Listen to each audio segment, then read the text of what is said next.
A advogada Carolina Siebra, integrante da Associação dos Familiares e Vítimas do 8 de Janeiro, a ASFAV, que defende presos políticos, participou da audiência pública que ocorre neste momento na Comissão de Fiscalização Financeira e Controle da Câmara dos Deputados, convocada para discutir denúncias de violação aos direitos humanos de presos políticos do ministro Alexandre de Moraes após a morte no cárcere do preso político Clériston Pereira da Cunha, o Clezão.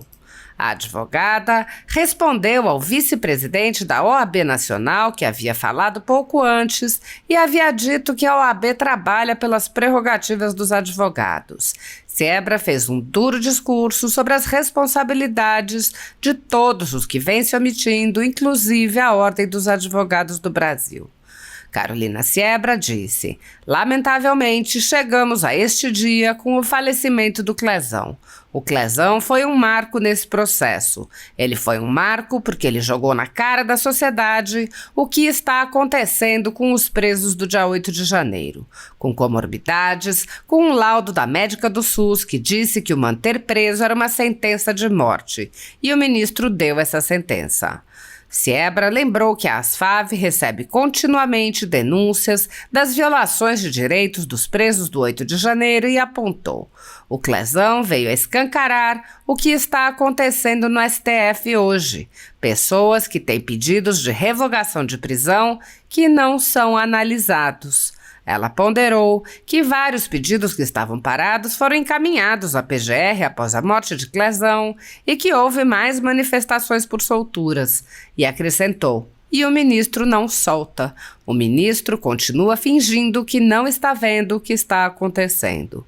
A advogada rebateu o discurso do representante da OAB e disse: "Ouvir do representante da ordem que as nossas prerrogativas estão sendo vistas soa como propaganda, e uma propaganda de fake news. É por conta dessa omissão, dessa falta de acesso aos autos, que tivemos a morte do Clezão. Desde o dia 8 de janeiro que a gente reclama que as nossas petições não são vistas. Se o Clezão tivesse direito à ampla defesa e ao contraditório, a gente não estava aqui sofrendo a perda dele." Siebra lembrou: "É lamentável porque é uma pessoa que está fazendo tudo isso. A omissão dele culminou na morte do Clezão e a omissão dele pode levar à morte de outros." Ela citou alguns casos, mostrando que, além do risco à vida de presos, há também o sofrimento dos familiares. Ela disse: "Esse pessoal está sofrendo. Esse pessoal está pagando a pena no lugar das pessoas que estão presas."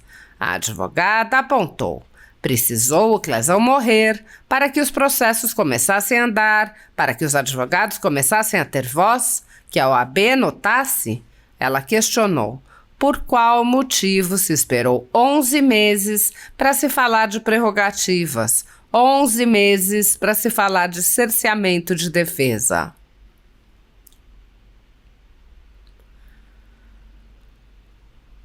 O desrespeito ao devido processo legal e a violação ao sistema acusatório são marcas dos inquéritos políticos conduzidos pelo ministro Alexandre de Moraes no Supremo Tribunal Federal e já foram denunciados pela ex-procuradora-geral da República, Raquel Dodge, que promoveu o arquivamento do inquérito das fake news, e também por inúmeros juristas, inclusive em livros como Inquérito do Fim do Mundo, Sereis como Deuses e Suprema Desordem, Juristocracia e Estado de Exceção no Brasil.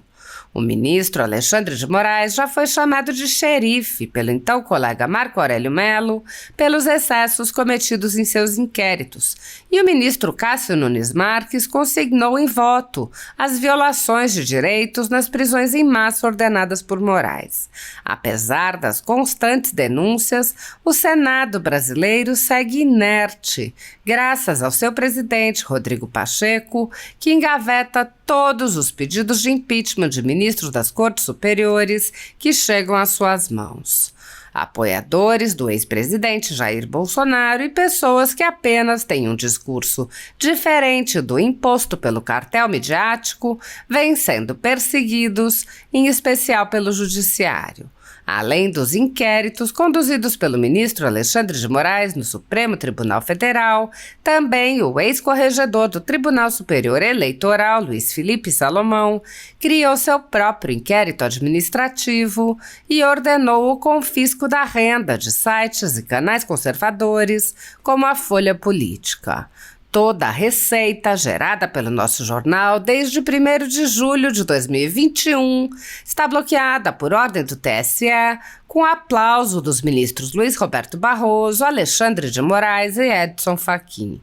Há mais de 29 meses, toda a renda do nosso trabalho vem sendo retida sem qualquer previsão legal.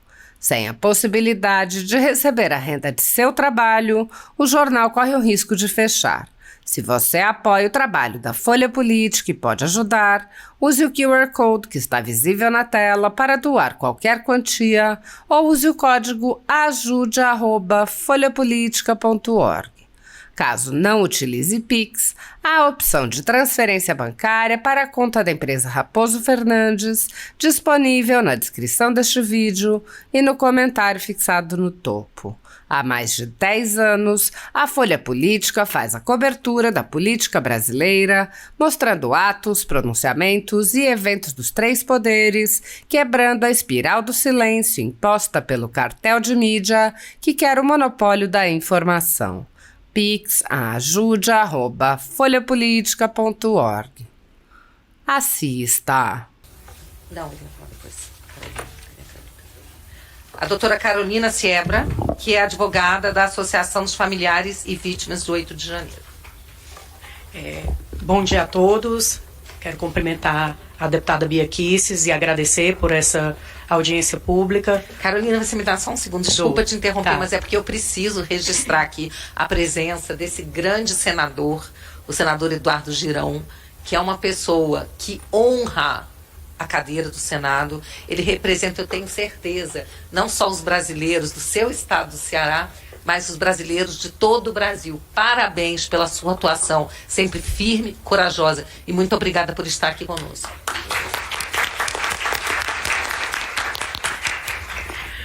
Cumprimentar também o senador, meu conterrâneo Eduardo Girão, em nome do qual eu cumprimento os que compõem a mesa. Lamentavelmente, chegamos a esse dia com o falecimento do Clezão. Não queríamos estar vivenciando isso. Eu vou citar alguns nomes, normalmente eu não faço isso, mas hoje eu decidi citar alguns nomes. Davis Baek, Cláudio Augusto Felipe, Aécio Lúcio Costa Pereira, Selma Borges Pereira Fiorenzi. E a Gabriela, doutora Gabriela, depois quando for falar também, vai mencionar alguns outros nomes. O Clezão, ele foi um marco nesse processo, e a gente precisa falar isso. Ele foi um marco porque ele jogou na cara da sociedade o que está acontecendo com os presos do dia 8 de janeiro.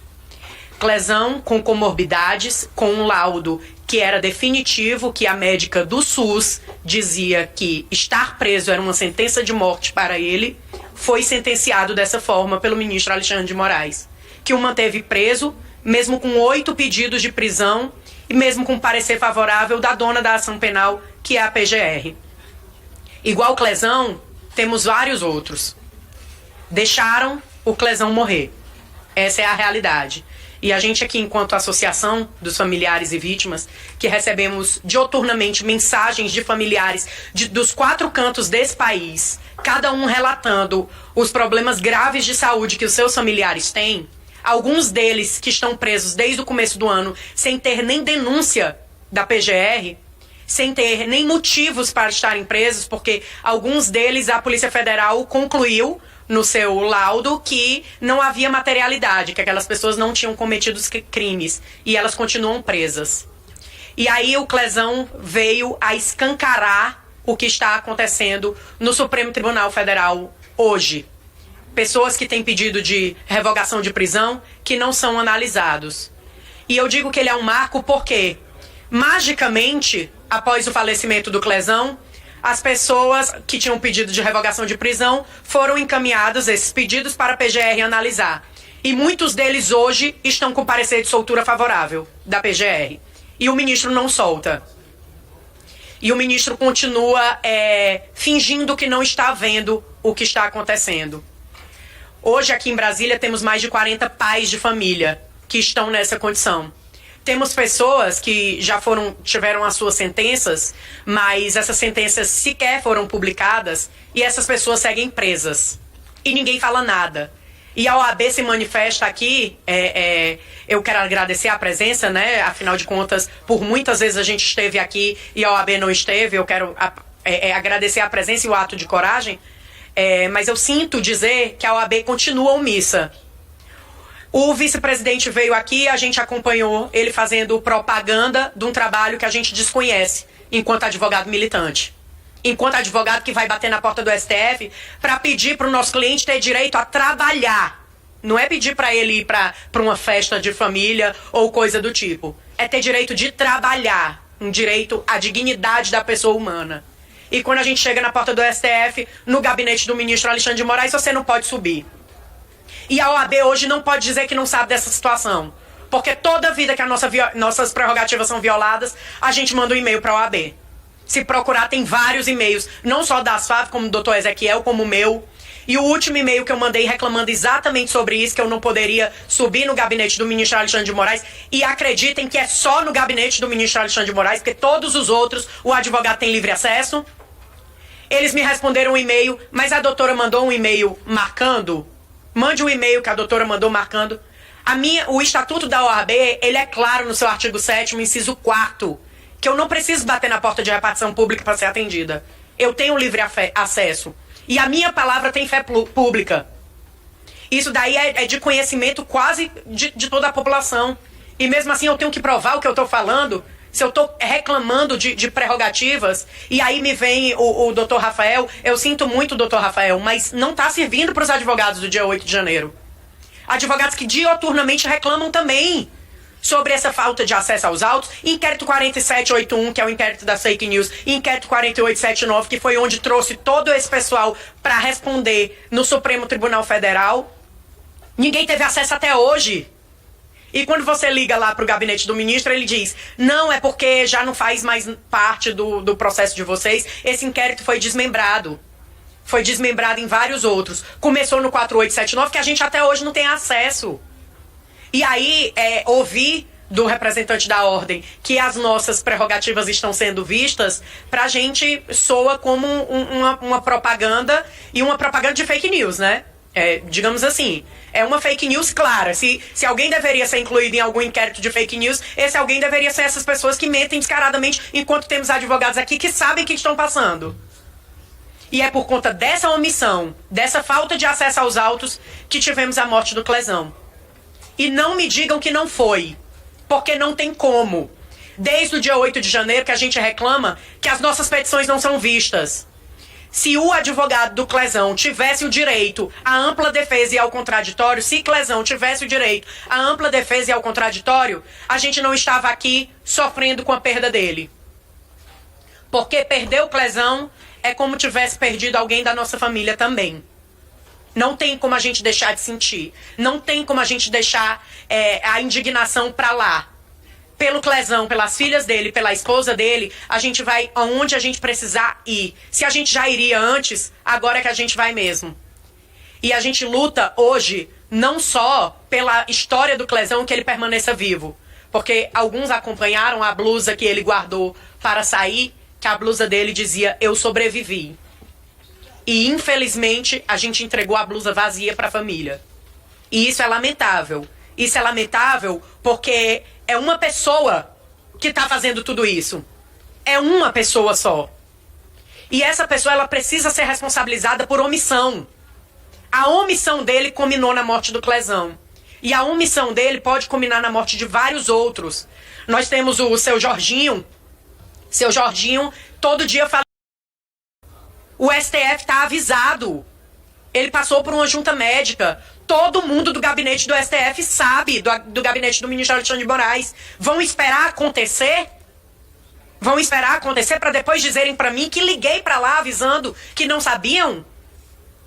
O Igilson, que é pai de filhas menores, de 12 anos, que as filhas estão com situação precária, situação de insegurança alimentar. passando fome, que tem uma mãe que, infelizmente, é dependente química, que está numa situação que ficou muito pior depois da morte dele.